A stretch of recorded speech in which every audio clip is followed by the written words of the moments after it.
ఒక్క అవకాశం నా కోసం అడగట్లా, మీ భవిష్యత్తు కోసం అడుగుతున్నాం, మీ బిడ్డల భవిష్యత్తు కోసం అడుగుతున్నాం. అతనికి ఒక్క అవకాశమిస్తే ఏం జరిగింది? గూడెం గ్రామాల్లో చీకటి కడుపు చీలింది.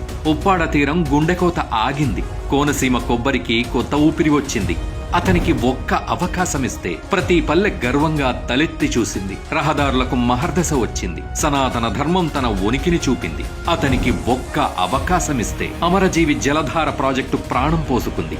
అటవీ సంపదకు రక్షణ పెరిగింది. అడవి బిడ్డలకు డోలిమోత బాధ తప్పింది. అతనికి ఒక్క అవకాశమిస్తే యువత భవితకి భరోసా వచ్చింది. అధికారులకు గౌరవం దక్కింది. ప్రజలకు ప్రభుత్వంపై నమ్మకం పెరిగింది. అతనికి ఒక్క అవకాశమిస్తే పల్లె పండుగతో పంచాయతీలు ప్రాణం పోసుకున్నాయి.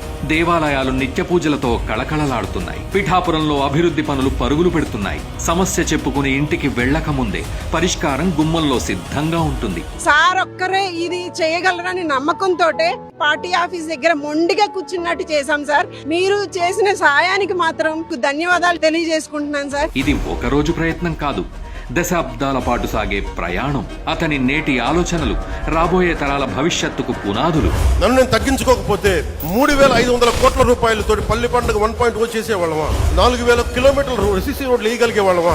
నేనే గనక నా స్వార్థం కోసం ఆలోచించి తగ్గించకుండా ఉంటే 1,00,000 ఫామ్ పాయింట్స్ కట్టేవాళ్ళమా? నేనే గనక తగ్గకుండా ఉంటే 22,500 మినీ గోకులాలు కట్టేవాళ్ళమా? నేనే గనక తగ్గకుండా ఉంటే 10,000 ఎకరాలు ఉద్యానవనాలు పంటలు పండేయా?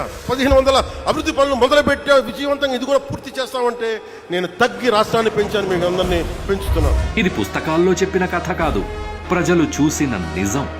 నమ్మకం అంటే ఏంటో నిరూపించిన వైనం. అందుకే అతన్ని నమ్మి ఓటేసిన ప్రతి ఒక్కరూ నేను నమ్మినోడు గొప్పోడు అంటూ గర్వంగా తలెత్తుకుని తిరుగుతున్నారు.